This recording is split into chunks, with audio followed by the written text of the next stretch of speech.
எல்லாம் வல்ல இறைவனின் அமைதியும் சமாதானமும் உண்டாவதாக. தற்பொழுது நாம வந்திருக்கக்கூடிய இடம் சென்னையில இருக்கக்கூடிய சென்ட் தாமஸ் மவுண்ட் புனித தோமையர் மலை. இந்த மலை இந்திய வரலாறுலையும் தமிழக வரலாறுலையும் மிகவும் முக்கியமான ஒரு பங்களிப்பு வகிக்குது. தொடர்ந்து நாம இதை பார்ப்போம். நம்ம உள்ள போவோம்.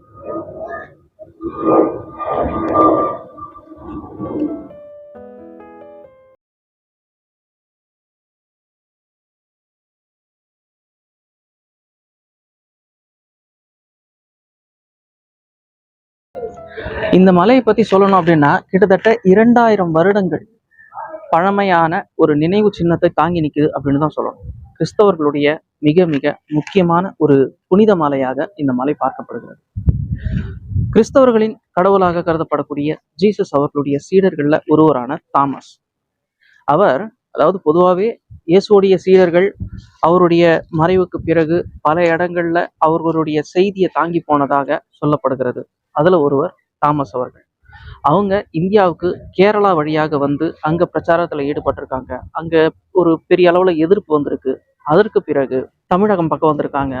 தமிழகத்துல மயிலாப்பூர், அதுக்கப்புறம் சாந்தோம், அதையும் தாண்டி தன்னுடைய கடைசி காலத்தை இங்க கழிச்சதா சொல்லப்படுகிறது. குறிப்பா இந்த இடத்த அவர் வந்து வழிபாட்டு தலத்துக்காக பயன்படுத்தி இருக்கிறாங்க அப்படின்னு சொல்லப்படுது. அதுக்கப்புறம் இங்கேயும் பலவிதமான எதிர்ப்புகள் வந்து கடைசியா அவர் கொல்லப்பட்டதாகவும் சொல்லப்படுது. அவர் கொல்லப்பட்ட இந்த மலையிலேயே அவருடைய உடலும் அடக்கம் செய்யப்பட்டிருக்குது அப்படின்னு சொல்றாங்க. அந்த தேவாலயத்துக்குள்ளேயே அவர் அடக்கம் செய்யப்பட்டிருக்கார் அப்படின்னு சொல்றாங்க. எப்படி பார்த்தாலும் இதோடைய பின்னணியில ஒரு புனிதமான ஒரு வரலாறு தாங்கி இருக்கிறதுனால கிறிஸ்தவர்களுக்கு ரொம்ப ரொம்ப மிகவும் முக்கியமான ஒரு திருத்தலத்துல இதுவும் ஒன்றாக பார்க்கப்படுகிறது. உலகம் முழுக்க ரொம்பவும் பிரபலமான ஒரு மலையாக இந்த மலை கருதப்படுகிறது.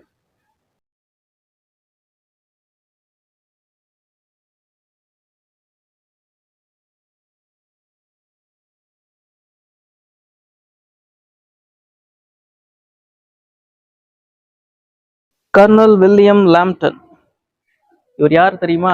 நிறைய பேருக்கு தெரியாது. இவர் யார் அப்படின்னு சொன்னாக்கா இந்திய வரைபடத்தை, அதாவது இந்தியாவை அளந்தவங்கள்ல இவர் ரொம்ப ரொம்ப முக்கியமான ஒருத்தர். அதாவது பிரிட்டிஷ்காரங்க என்ன பண்ணாங்க அப்படின்னு சொன்னாக்கா, இந்த திப்பு சுல்தான் இருக்காருல்ல, திப்பு சுல்தானை வீழ்த்தினதுக்கு அப்புறம் மொத்த இந்தியாவும் இனிமே அவங்க கைக்குள்ள வந்துருச்சுங்கிறத புரிஞ்சுக்கிட்டாங்க. இதனை தொடர்ந்து வில்லியம் லாம்ப்டன் அப்படிங்கிற இவர்கிட்ட தான் ஒரு பொறுப்பு ஒப்படைச்சாங்க. இந்தியாவுடைய நிலத்தை நீங்க அளக்கணும் அப்படின்னு. அந்த ஒரு பணியை இவர் செஞ்சாரு. அது எங்க இருந்து செஞ்சாரு அப்படின்னா இந்த மலையில இருந்தே தான் செஞ்சாரு.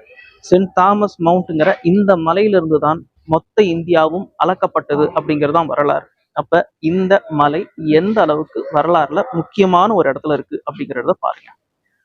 ஆனா நிறைய பேருக்கு இந்த வில்லியம் லாம்ப்டனை பத்தி தெரியாதுங்கிறது தான் ஒரு துயரமான விஷயம். இங்க இருக்கக்கூடிய ஆலமரம் 175 வருஷம் பழமையானது அப்படின்னு அங்க போர்டே வச்சிருக்கிறாங்க.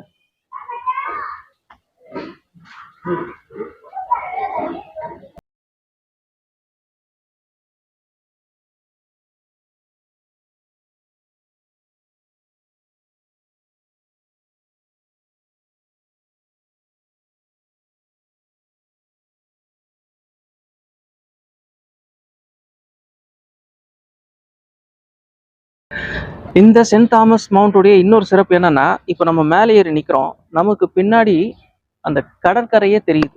அதாவது அந்த பீச் முழுக்கவே நம்மளால ரொம்ப அழகா பார்க்க முடியும். இது ரொம்ப நல்ல ஒரு வியூன்னு வச்சுக்கோங்களேன்.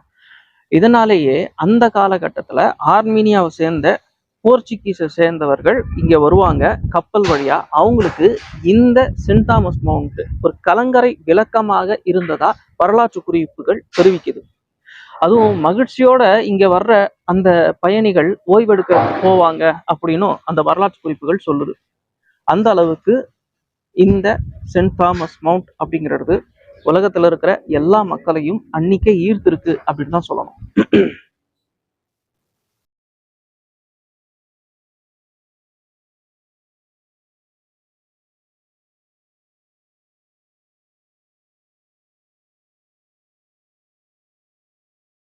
நம்ம சொல்ல சொல்ல பல விஷயங்கள் சொல்லிக்கிட்டே போகலாம். அந்த அளவுக்கு வரலாறுல ரொம்ப ரொம்ப முக்கியமான பல விஷயங்கள் இதுல இருந்துகிட்டே இருக்கு அப்படின்னு தான் சொல்லணும்.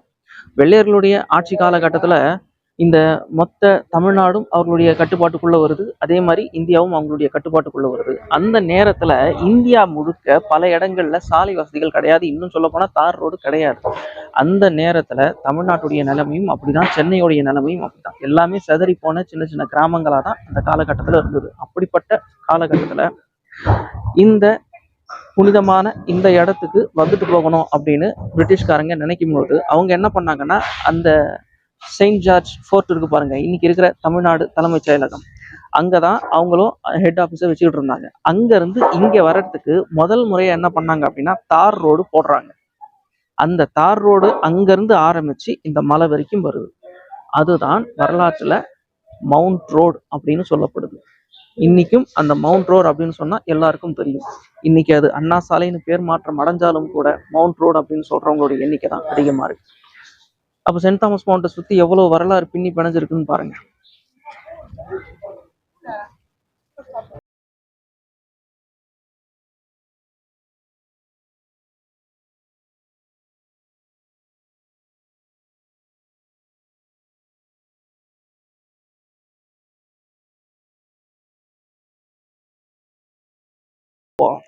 போர்ச்சுகீஸ் அப்புறம் பிரிட்டிஷ்காரங்களுடைய கொலாபரேஷன்ல தான் இந்த மொத்த சர்ச்சுமே இருக்கு அப்படின்னு சொல்லுவாங்க. உள்ள போய் பார்ப்போம்.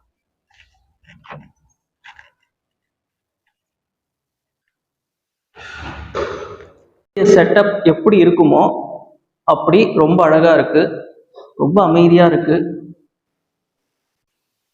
இந்த கட்டட அமைப்பு பார்க்கும் போதே நமக்கு நல்லா தெரியுது பழங்கால அமைப்பு தான். சீலிங்கும் ஹைட்டா இருக்கு, ரொம்ப ஒரு ஜில்லுன்னு இருக்கு. ஏசியும் போட்டிருக்காங்க போல. பைபிள்லாம் திறந்தபடி வைக்கப்பட்டிருக்கு, யார் வேணாலும் வந்து உட்காந்து படிக்கலாம் அப்படிங்கிற மாதிரி.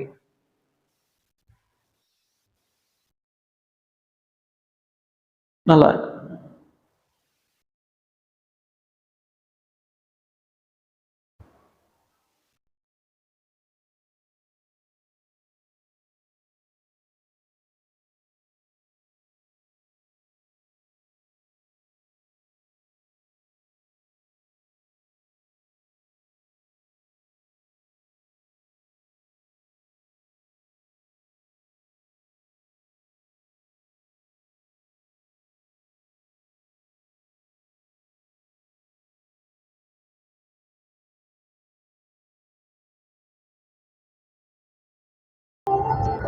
இந்த ஆலயத்துக்குள்ள நுழைஞ்ச உடனே ரெண்டு பக்கமும் அழகான ஓவியங்கள் வரைந்து வைக்கப்பட்டிருக்கு. இதெல்லாம் யார் அப்படின்னு பார்த்தோம்னு சொன்னாங்க, இயேசு அவர்களோட வாழ்ந்த அவருடைய சீடர்கள், அவர்களுடைய ஓவியங்கள் வரைந்து வைக்கப்பட்டிருக்கு. இயேசுடைய ஓவியமும் வரைந்து வைக்கப்பட்டிருக்கு. ரொம்பவும் பழங்கான ஓவியங்களாகத்தான் இது நமக்கு வந்து தெரியுது. ஆனா கூடுதலா ஒரு 2 3 ஓவியங்கள் இருக்கு, அது யாருன்னு நமக்கு தெரியல. தெரிஞ்சவங்க யாராவது இருந்தீங்கன்னா கீழே கமெண்ட் பண்ணுங்க.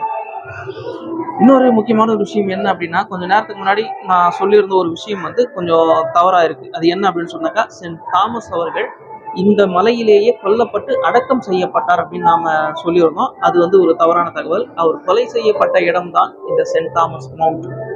அவர் அடக்கம் செய்யப்பட்ட இடம் சென்னையில இருக்கக்கூடிய சாந்தோம் சர்ச். அங்கதான் அவருடைய உடல் அடக்கம் செய்யப்பட்டதாக சொல்லுவார்கள். அது அடக்கம் செய்யப்பட்ட இடமே வந்து அங்க இருக்கு, காட்டுறாங்க.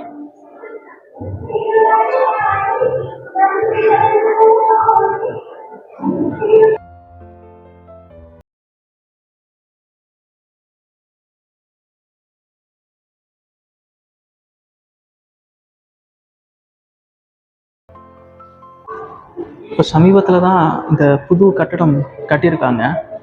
இது என்ன அப்படின்னா, 3 முக்கியமான விஷயங்கள் இங்கே காட்சிப்படுத்தியிருக்காங்க ஒரு பெரிய அழகான ஒரு சிலை வடிவமைப்பு மூலயமா. என்ன அப்படின்னா, தாமஸ் அவர்கள் அவராகவே வடித்த ஒரு சிலை முன்பு உட்கார்ந்து பிரார்த்தனை செய்யக்கூடிய ஒரு காட்சி அப்படின்னு. இன்னொன்று, இந்த பக்கம் அவர் கொல்லப்படக்கூடிய காட்சி.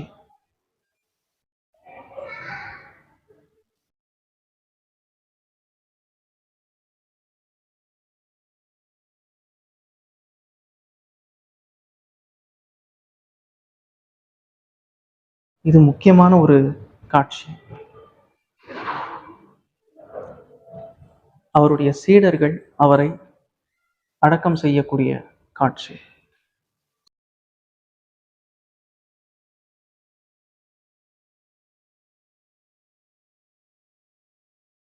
சிலைகள் தத்ரூபமா வடிவமைக்கப்பட்டிருக்கு. ரொம்ப அழகா இருக்கு. இந்த இடமும் ரொம்ப அமைதியான ஒரு சூழ்நிலையா இருக்கு. மற்ற சீடர்களுடைய நிலை, இயேசு அவர்களுக்கு அப்புறம் என்ன ஆச்சு அப்படிங்கிறதையும் அங்கங்க ஓவியமாவும் வரைஞ்சு வச்சிருக்காங்க. வாசல்ல தலைக்கு நேரா இயேசுடைய 12 சீடர்கள் காட்சிப்படுத்தப்பட்டிருக்காங்க. நேரம் கிடைக்கும் போது தாராளமா வந்து பாருங்க. யார் வேண்டுமானாலும் வரலாம். நல்லா இருக்கு.